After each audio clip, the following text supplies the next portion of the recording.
আমরা যেসব দাবিতে জমায়েত হয়েছে আজকে, সেটি আমাদের জন্য গর্বের কিছু নয়, বরং এটি আমাদের জন্য লজ্জার। 5ই আগস্ট সিদ্ধান্ত হয়ে গিয়েছে হাসিনার পুনর্বাসন, আওয়ামী লীগের পুনর্বাসনের প্রতি সারা বাংলাদেশের মানুষ রেড কার্ড দেখিয়ে দিয়েছে। 5ই আগস্ট 5ই আগস্টের পরে 5ই আগস্ট আমরা সিদ্ধান্ত জানিয়ে দিয়েছি, এই ভূখণ্ডে আওয়ামী লীগের আর পুনর্বাসন হবে না। যেই আওয়ামী লীগ আমাদের দাড়ি টুপিওয়ালা ভাইদেরকে বাইতুল মুকাররমের সামনে থেকে টেনে টেনে রাস্তায় নামিয়ে এনেছিল, সেই আওয়ামী লীগের আর পুনর্বাসন হবে না।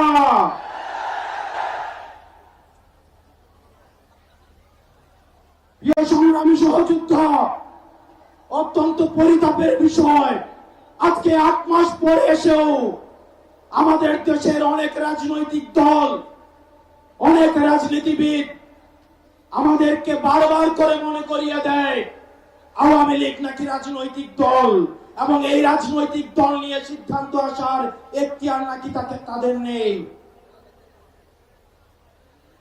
ডক্টর মোহাম্মদ ইউনূস গত কিছুদিন আগে বলেছেন আগামী নির্বাচনে আওয়ামী লীগ অংশগ্রহণ করবে কি করবে না সেটি সিদ্ধান্ত নাকি আওয়ামী লীগের। ডক্টর মোহাম্মদ ইউনূস, আপনি ভুলে যাবেন না, আমরা আপনাকে ক্ষমতায় বসিয়েছি। আওয়ামী লীগ নির্বাচন করবে কি করবে না, আওয়ামী লীগ আসবে কি আসবে না, এই সিদ্ধান্ত নিয়েছি আমরা। আওয়ামী লীগ মারা গিয়েছে বাংলাদেশে, আর জানাজা হয়েছে দিল্লিতে।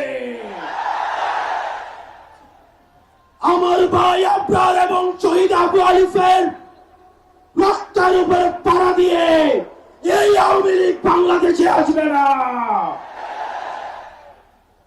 এই সংস্কার আমাদের দেশের সবচেয়ে বড় সংস্কার, আওয়ামী লীগকে নিষিদ্ধ করতে হবে। কোন কিন্তু অথবা নেই, আচ্ছা দেখছি এরকম কিছু নেই, আওয়ামী লীগকে নিষিদ্ধ করতেই হবে। আপনারা ভুলে গেলে চলবে না, আওয়ামী লীগ কোন রাজনৈতিক দল নয়। ৭১ পরবর্তী সময়ে আপনারা দেখেছেন শেখ মুজিব সর্বপ্রথম বাকশাল কায়েম করে গণতন্ত্রকে গলা টিপে হত্যা করেছে। এই বাকশালী দিয়ে ৩০,০০০ জাসদ কর্মীকে হত্যা করে সারা বাংলাদেশে কসাইতন্ত্র কায়েম করেছে। আওয়ামী লীগের লুটপাটের কারণে আপনারা দেখেছেন ৭৪-এর দুর্ভিক্ষে ১৫ লক্ষ মানুষ মারা গিয়েছে।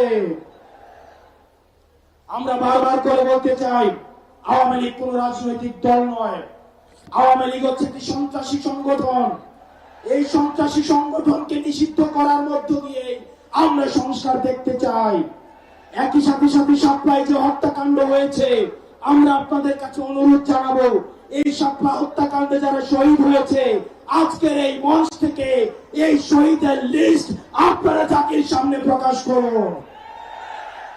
একই সাথে হাসিনার এই ফাঁসি না হওয়া পর্যন্ত প্রয়োজন হলে আমাদের শেষ রক্তবিন্দু দিয়ে এই তরুণ প্রজন্ম আমরা হাসিনার ফাঁসি নিশ্চিত করা পর্যন্ত আমরা আন্দোলন চালিয়ে যাব।